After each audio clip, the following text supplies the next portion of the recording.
Report this week. I'm Lauren Virgili. Again, Montgomery County will be the venue to the Maryland Hispanic Business Conference, the largest Hispanic business event in the entire region.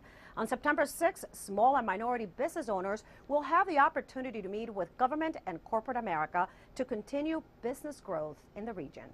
It offers small business owners the tools necessary to walk out of there with the necessary information, contacts, banking information and financing so that they can grow and expand their businesses. The conference offers workshops, training, and business sessions focused on creating opportunities for participants from all industries and promoting business relationship building. Last year and again this year, County Executive Leggett will be one of the keynote speakers. This is an opportunity for us to build on the successes that we've had thus far and to outreach to the broader Latino community in order for us to make certain that we can be as responsive as possible to their concerns. Because when we have growing businesses, and small businesses are in fact a good part of our local economy, it not only helps the Latino community, but helps the county and the state as well. It is estimated that 50% of all Hispanic businesses in the state are located in Montgomery County. That translates into an $8 billion economy. The conference also focuses on government contracting opportunities. Through the seminars, there's information given about how the procurement process works, procurement opportunities, and most importantly, the small business owner is able to talk to the procurement officer or contracting officer directly right there on site. The Maryland Hispanic Business Conference will be held on Tuesday, September 6th at the North Bethesda Marriott and Convention Center. For more information, visit www.mdhbc.com.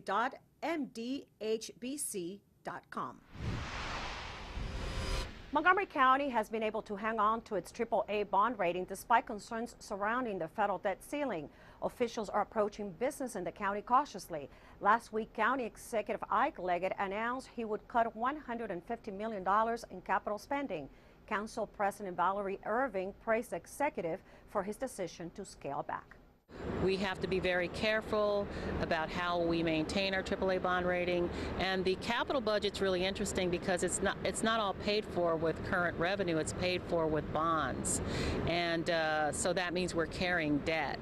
And so we really loaded up our CIP in the good times, and so now we're in another place. And so I think the county executive deserves to be commended, and I, for one, am very much in favor of his direction.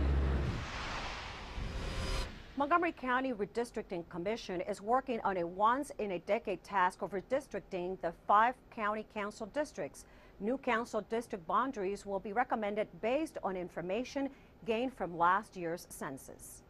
Our state is doing this. The federal government does this every 10 years. After you do the census, you look at your political boundaries to make sure that they are what they ought to be in light of the population that you now have. My district, for example, my district's grown, and so we try and equalize the number of people in each district so that we're representing our people well and not have too many in one district and not enough people in another district. So then you start jiggling the borders a little in order to achieve that result and other things that you might want to do in redistricting. A public hearing on the proposed district map changes will be held September 1st. This year marks the 10th anniversary of the September 11, 2001 terrorist attacks, and the county and the city of Rockville planned a September 11 community remembrance. The ceremony is planned as a time for tribute to the victims, their families, emergency responders, and members of the military. Local elected officials, including County Executive Ike Leggett, will participate in the program that will include remarks by a family member of one of the Montgomery County victims. The ceremony will include an interfaith prayer service and musical selections by the Montgomery County Police Gospel Choir. The public is invited to attend on Friday, September 9th at 12:30 in the afternoon in the Courthouse Square Park in Rockville. The Montgomery County Fair is in its 63rd year, and over the past week, folks in the fair community have had the opportunity to showcase what they do best. Our Susan Kennedy was there, and she brings us the story. Susan? Lorna, when people think about the Montgomery County Fair, they think of rides, cotton candy, and funnel cake. But really, the fair is a celebration of agriculture here in Montgomery County.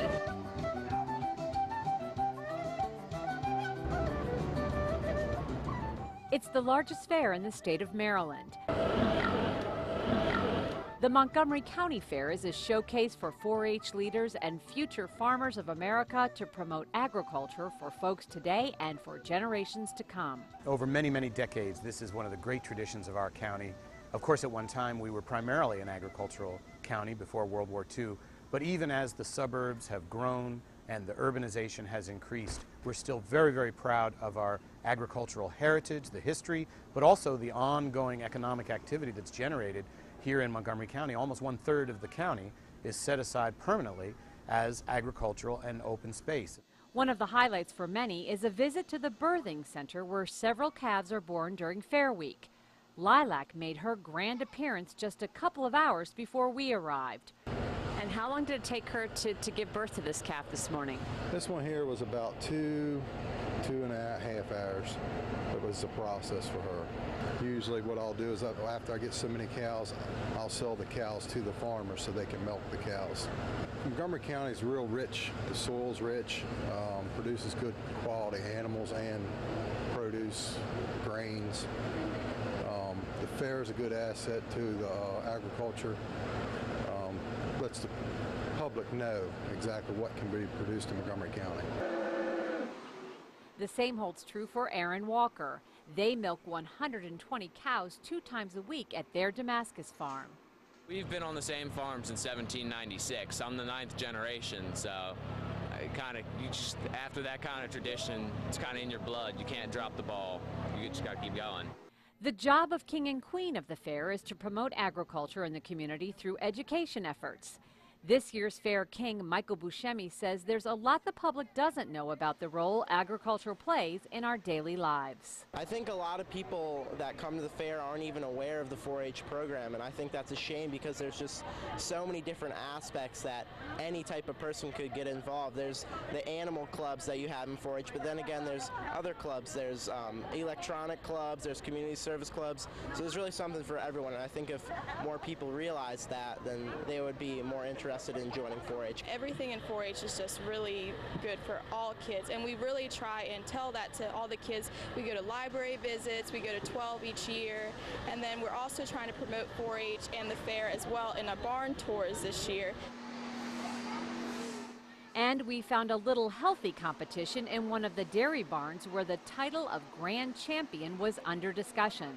I enjoy winning on show day. I'm going to try really hard, but I can't beat Patrick. I know that. I'm pretty confident I'm going to win Grand Champion again. What's the key to beating Patrick? Having his cow.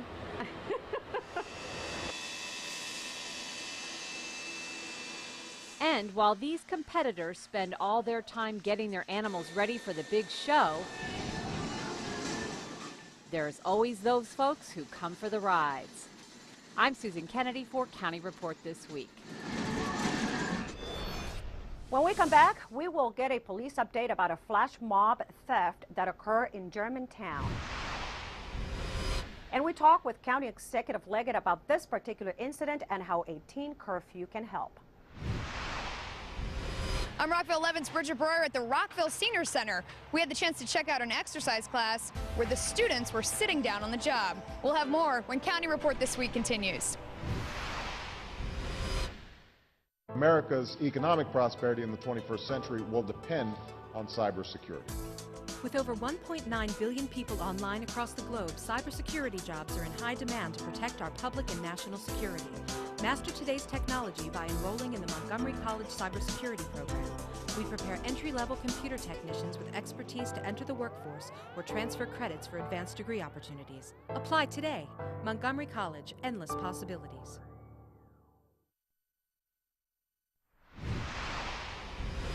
Welcome back to County Report This Week. I'm Lorna Virgili. The Rockville Senior Center is known for offering the over 60 crowd a sense of community, classes, and activities, and a place to have a good time. Rockville 11's Bridget Breuer checked in on a class that is always packed full of excitement. She has more in this story. Bridget? That's right. There's always a lot of fun happening at the Rockville Senior Center. We had the chance to drop in on a popular chair exercise class and found out laughing and having fun is as important as strength training. Diane Wallenmeyer has been attending Rockville Senior Center chair exercise class for years. It's essential for me to feel good I have arthritis, and it just makes me feel wonderful. I come in thinking, oh, I can't do this, and by the end of the class, I feel great. Participant Fern Fabus says the class keeps her feeling good. Well, I'm just happy. I never thought I'd live to be 79 years old. I just thought, my goodness, all of a sudden I woke up and I looked in the mirror. I said, oh, Fern. But I'm 79 years old, and I thank God for it. And I mean, I will continue. And I mean, as long as I do this stuff, I'll be living longer. Members of the class attribute their success to instructor Jackie Cristiano and her passion for keeping seniors fit. I just love her, and she makes me laugh, and she's lots of fun. She is as funny as anything. I mean, and she makes us laugh, and she's a good teacher, too, and I like her very much. Cristiano says lifting weights is just one of the many areas she focuses on. They build their upper body, and I work on their legs, too. I mean, I try to get them to do some strength. That's what the band around the legs were, and then the weights on the knees and behind the knees. So we're trying to make them strong from head to toe and keep their minds going. 24 years on the job, keeping seniors healthy, we asked Cristiano what keeps her going. They're my inspiration. I have a 103-year-old lady that she hasn't been here for a few months, and you look at her and you say, I want to be like that. No, I want to be like Ruthie, who's 88 and can't see very well. She never stops. She's in 3 of my classes. For more information on the city's Rec and Parks Department, visit rockvillemd.gov/recreation. And now we go to Officer Janelle Smith for an update on the flash mob theft that occurred at a 7-Eleven store in Germantown. Officer? Yes, Lauren, it was early Saturday morning about 1:47 a.m. when Germantown officers responded to the 7-Eleven store located at 13001 Wisteria Drive, for at the time they believed a commercial holdup alarm. When they arrived, the cashier informed officers that in fact a group of young adults and juveniles, approximately 25 to 30 subjects, had come into the store. They had taken over the store in a sense and stolen anything that they could grab, including candy, snacks, and drinks. They then left the store in under 1 minute with approximately $450 worth of merchandise. Police obtained that video, the surveillance video from the store, and subsequently placed it on YouTube to aid them in their investigation and to aid them in identifying the suspects. Officers, some of them were initially identified. How many more have you been able to identify this week? Yes, initially about 4 of them had been identified, but through the use of community resources as well as school resources, detectives have been able to identify tentatively about 15 of the approximately 26 subjects in the video. Thank you, Officer Smith, for that update. Regarding this particular flash mob, Executive Leggett expressed that this kind of activity will not be tolerated in the county and that this serves to illustrate how his recently proposed overnight curfew for juveniles under 18 years of age could enhance public safety throughout the county. Keep in mind, we have large numbers of unsupervised youth that are engaged in criminal behavior, not just after 11 p.m. I don't want to give that impression. But I think that when you look at it overall, you'll see that there's a great need for this, and we need to act on it. And you've seen what is happening. It doesn't take a great deal to create flash mobs. It doesn't take a great deal for young people to congregate. It doesn't take a great deal for kids to get engaged in antisocial and criminal behavior. Look at what has happened in places like Philadelphia. Look at what has happened twice in Montgomery County, both in Silver Spring and now in Germantown. This is something that's long overdue.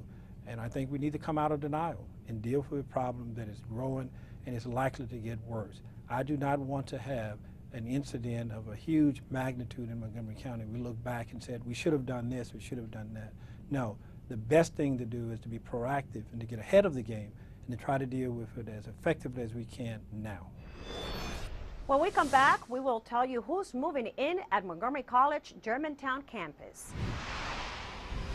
And we escape to an arts gathering in Baltimore. We'll be right back. Serving your community is a great feeling. The Montgomery County Volunteer Center can connect you to hundreds of volunteer opportunities available throughout the area. Are you a student, senior, professional, community group, or business looking to serve? Simply visit our website to select what's right for you and help celebrate the 25th anniversary of Community Service Day by taking part in our Pledge 25 Challenge. The Montgomery County Volunteer Center. Make an impact in your community. Where will you serve? Welcome back to County Report this week. I'm Lorna Virgili. There's some big news on Montgomery College's Germantown campus, and MCTV's Michael Brown has the details. A new future is taking shape at Montgomery College. The college's Germantown campus will soon be home to Holy Cross Hospital. With the approval of our lease with the Holy Cross Hospital, it opens up all kinds of opportunities for our Science and Technology Park, for our campus, for college, and also for the county. The hospital will serve as the anchor tenant for the new Science and Technology Park on MC's Germantown campus. Most science and technology parks are anchored by a hospital or major biomedical facility. So for success of Science and Technology Park, it is very important to have an appropriate anchor tenant. And it will help us develop rest of the park, bringing more companies that have synergy with life sciences and biotechnology industries in the county. And for the college, it helps us with our academic program, and it will also help us develop new academic programs that will serve the life sciences and knowledge industry. The new hospital will benefit students in the health sciences programs, providing them with hands-on training. When Holy Cross and Montgomery College signed a memorandum of agreement, stipulation was Montgomery College's nursing program and health science programs have priority at that site. So it means that we could actually increase the enrollment by 64 students. And the hospital will provide other benefits. Holy Cross is giving the college foundation up to $100,000 a year for college grant. We had our first cycle last year, and a multitude of projects were funded. The other aspect that they're doing is they're basically providing us a clinical instructor for our nursing program. Construction on the new hospital begins late this year and should be completed in mid-2014. The result will be much needed jobs and educational opportunities for the community. Locals and visitors alike have gathered to enjoy these last few days of summer by sharing their interest in the arts at this annual Baltimore Street Festival, Artscape. I'm out here in Baltimore, Maryland for the country's largest free arts festival, Artscape.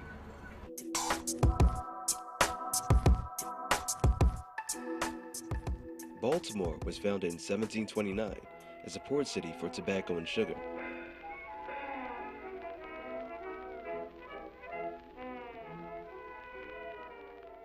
Now it's the cultural center of Maryland with over 2.5 million residents. It's also home to the massively large Artscape Festival. Artscape started in 1982 to celebrate the local art community.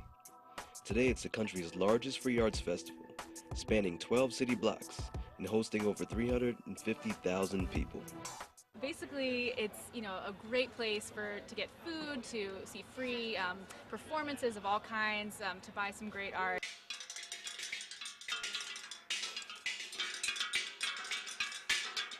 My name is Jeffrey Everett from El Jefe Design, and I create original screen-printed posters for local and national concerts.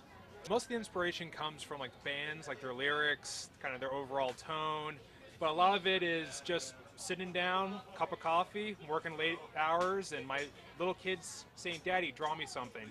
I'm putting up this image of these four hands spelling the word love all around the city on 20 walls spread throughout. So I've done 7 so far. And we're just kind of out here today telling people about the project and selling our wares, trying to raise some more money for the next ones. I am selling 100% wool toys. People keep coming up to me and asking what kind of animal it is. It's a hybrid of an animal of camel, hippo, cat, dog. So it kind of allows the child's imagination to expand a little bit more. We had a great time down here at Artscape. Stay tuned in for more events going on around town. August is Adopt a Black Cat Month, and here's Kathy Stanhope from the Humane Society.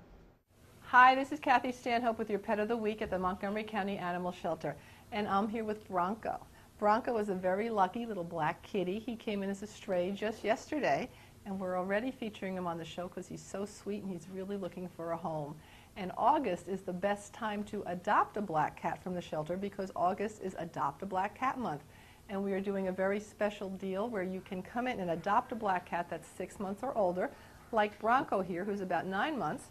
You get a black cat when all the fees are waived. So that is a very good deal because some people still think black cats are hard to place, and I just still can't imagine how no one or how anyone cannot think that this is a wonderful kitty. He's sweet, he likes to be held. Now, we have a list here at the shelter of the 7 lucky reasons why you should adopt a black cat. And they are: a black cat will match any decor. Holding a black cat is slimming. They don't care what you look like. Their coats shimmer and their eyes will mesmerize you. And when you have a black cat, luck is on your side. They will love you unconditionally forever, and you will truly save a life. And you really do need to come in and save the life of this little kitty. So come on into the Montgomery County Animal Shelter and meet Bronco or another kitty just like him. Give us a call at 240-773-5967 or visit us on the web at mcumaine.org. And remember, August is Adopt a Black Cat Month. Come on and meet Bronco. Thanks. Coming up, we will take a look at how the smoking ban has impacted local bars and restaurants. And we'll bring you some gardening secrets. We'll be right back. Did you know there are more than 10,000 county government phone numbers? Now there is only one number you need to remember for non-emergency calls: 311. MC 311 is Montgomery County government's new online and telephone information system. Need information? Have a problem or complaint? Trying to locate a county government facility? Call 311. The call center is open Monday through Friday, 7 a.m. to 5 p.m. The website is available 24 hours a day, 7 days a week. Remember, call 311 to get it done. Welcome back to County Report this week. I'm Lorna Virgili. It almost seems hard to believe that smoking was once allowed in most restaurants, office buildings, and other public places. Back in 2003, Montgomery County was one of the first jurisdictions to enact a county-wide smoking ban in restaurants and bars, which prompted state officials to do the same. Susan Kennedy takes a look at how this measure has affected the way business is done in Montgomery County. It was dubbed as a measure that would protect the health of restaurant workers and customers by prohibiting smoking in county eating and drinking establishments. It's this step taken at the local level that's branded Councilmember Phil Andrews. It's a law that's accomplished what it set out to do, which was to protect workers and diners from hazardous secondhand smoke. The fact is the restaurant industry continued to do well in the county. The difference was that restaurants were now safe. Tony Moyna has been the general manager at Clyde's for 10 years. He remembers all too well the tension surrounding the potential ban, but reluctantly acknowledges today his business is not affected by the fact patrons cannot smoke. Well, there's other things like recessions and so forth that, sort of affect business, but whatever our business pattern is now, I don't think smoking has any bearing on it or anyone else's, because there isn't anywhere where it's allowed, so everyone's sort of in the same state of affairs. Phil Andrews maintains the best argument for the ban is that secondhand smoke violates the rights of non-smokers and restaurant employees. It's affected a lot of people. It affected thousands of restaurant workers who have served worked in restaurants over the past and bars over the last 7 years, and certainly everyone eats out from time to time. So it's probably had the most impact of the measures I've worked on, and I believe it's contributed significantly to the health of restaurant workers as well as to patrons. It's something that Montgomery County was able to lead the way on, and that once we did and people saw how well the law worked, that it didn't hurt business, and that it accomplished its purpose of protecting the public's health. And now if someone proposed repealing the smoke-free restaurant law, I'm sure there'd be people lined up around the block to say, no, this is great, keep it. Now we go to Tom Pogue from the county's Department of Transportation for an update. Tom? Hi, I'm Tom Pogue, Community Relations Manager for the Department of Transportation. Here's an update for Montgomery County. MCDOT received over $15 million in stimulus funding designed to help local governments jumpstart their economies. These projects will also improve the transportation infrastructure. Highway Services received $6.7 million to improve 7 deteriorated roadways. Barnesville Road was done last fall. Here's an update on 3 more resurfacing projects that are underway. Old Columbia Pike from Maryland 198 to US 29 was started this spring and is nearing completion. The work included replacing defective curbs, gutters, and sidewalks, pavement patching, and resurfacing with hot mix asphalt. Shady Grove Road from I-270 to Darnestown Road has recently been started. Similar refurbishment work will be done to this stretch of road. Finally, a segment of Randolph Road from east of Neville Street to the Rock Creek Bridge will be resurfaced in July.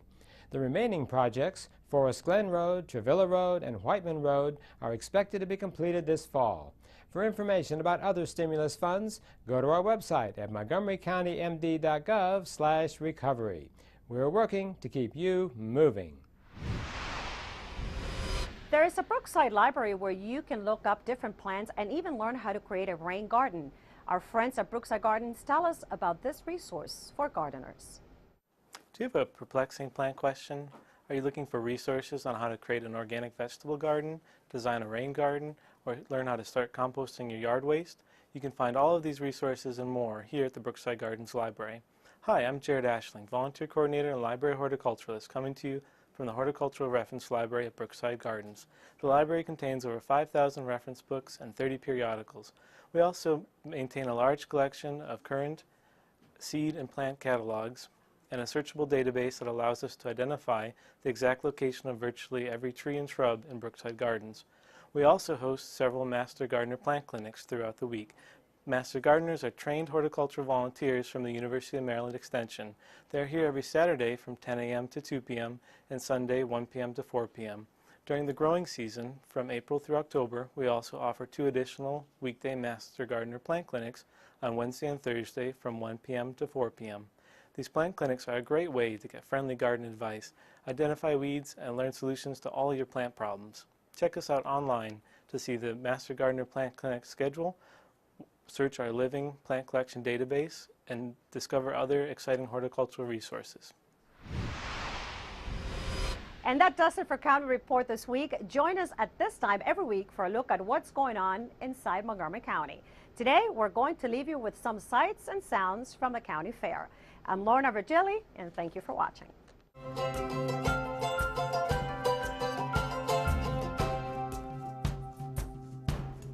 I like to visit the fair. I used to be in 4-H and show cows. I go every year to milk the cows.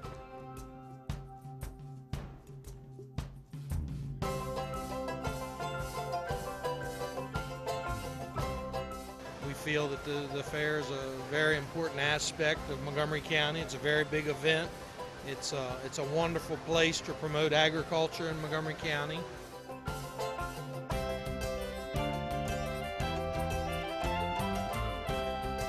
And it's very fun. If you don't get a chance to come this year, definitely come back next year.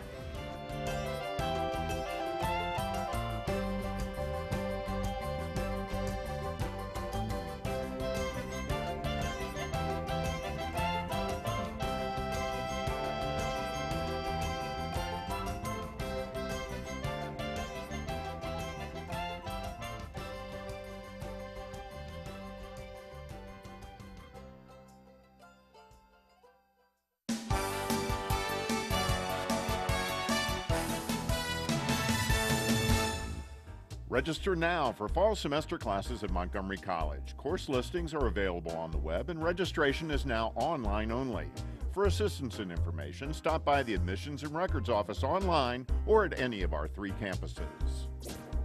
And if you're starting at MC this fall, then plan to attend one of the new student orientation sessions scheduled on MC's Germantown campus.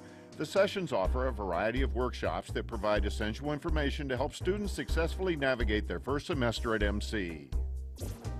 MC's Gateway to College program is now accepting applications for fall. The program gives youth between the ages of 16 and 20 who have stopped attending Montgomery County Public Schools the opportunity to earn a high school diploma while transitioning to a college campus. For more information about the endless possibilities at your community college, visit our website.